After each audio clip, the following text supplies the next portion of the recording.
नमस्कार. स्वागत आहे सगळ्यांचं आपल्या हक्काच्या केतन खोरे पाटील या यूट्यूब चॅनेलला.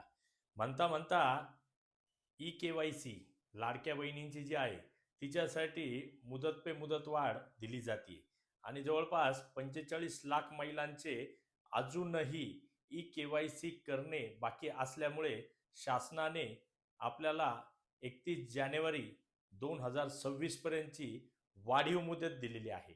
पण ही ई-के-वाय-सी करताना नेमक्या सगळ्यात मोठ्या अडचणींचा जो सामना करावा लागतोय तो विधवा, परित्यक्त्या, घटस्फोटित आणि अनाथ असलेल्या महिलांना.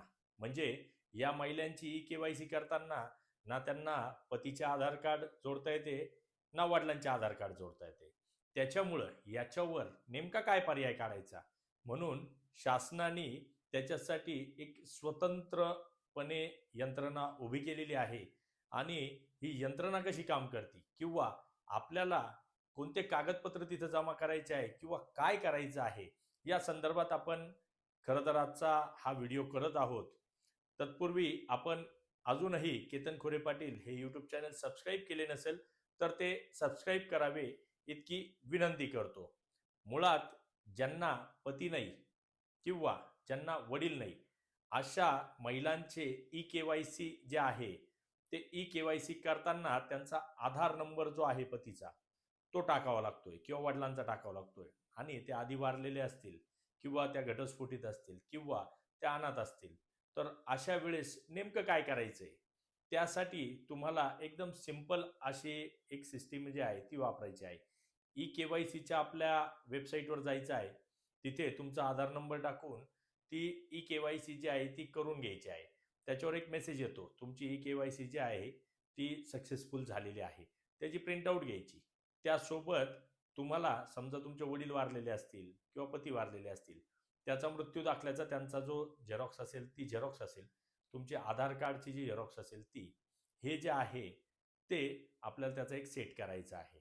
जर तुमच्या पती किंवा वडील वारलेले नसतील, घटस्फोट झालेला असेल तर त्याचे जे पेपर्स असतील ते पेपर्स किंवा तुम्ही अनाथ असाल तर त्याच्या संदर्भातला काय पेपर्स असेल तर असे जे कागदपत्र आहे ते शासकीय कागदपत्र त्याचा सेट करायचा आहे आणि आपल्या घराच्या परिसरातल्या, नीट समजून घ्या, घराच्या परिसरातल्या अंगणवाडी सेविकेकडे ते सगळं सबमिट करायचं आहे.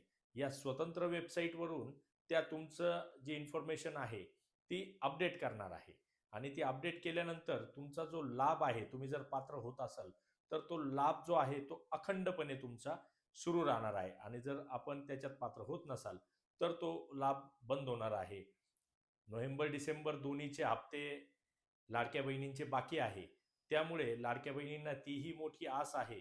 परंतु माझ्या माहितीप्रमाणे किंवा जेवढं आपण शासकीय माध्यमातून ऐकतोय त्या ऐकीव माहितीप्रमाणे आपल्याला ते दोन्हीही हप्ते एका वेळेस येतील अशी चर्चा सध्या तरी सुरू आहे.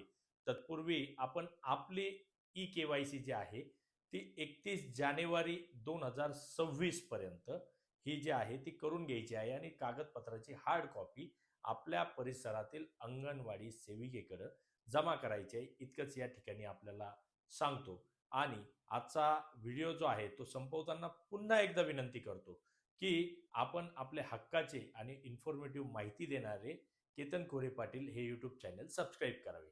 जय हिंद, जय महाराष्ट्र.